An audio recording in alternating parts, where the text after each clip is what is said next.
Thanks, DJ. It's good to be here with you, and thank you everyone for attending. I also want to recognize my friend and colleague Chris Hendricks, who's with us, though we can't see him. And so, look, I'll be brief. I really think this is more a forum for residents to answer, to have their questions answered and have their voices heard on this.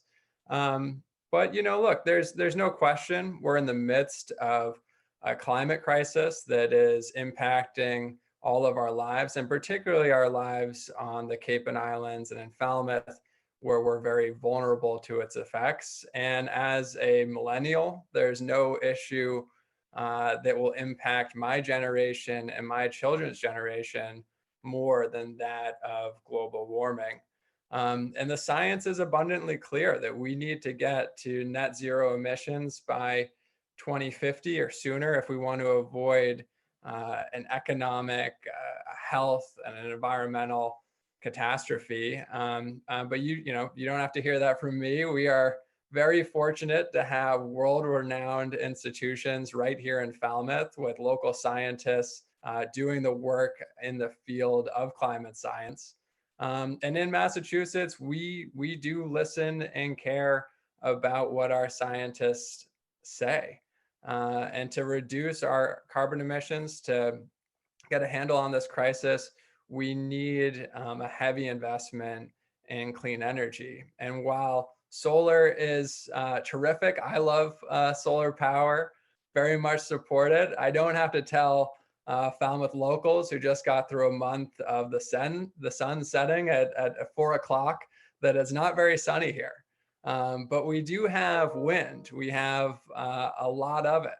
And it's incredibly powerful at generating the clean energy that we need and will need in the future to light our houses and businesses across the state.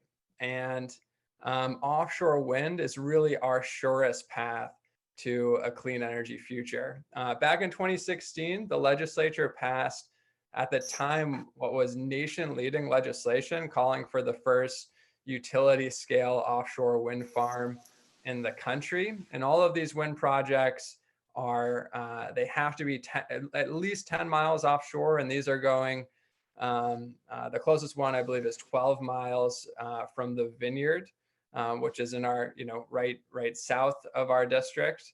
And when Massachusetts makes nation leading policy, other states follow. And after we pass that legislation, up and down the East Coast, other states have called for offshore wind in their home state. And together, combined through all those procurements, we're going to make a massive dent in global carbon emissions. And I think that is something that our state and our district can be really proud to have led that.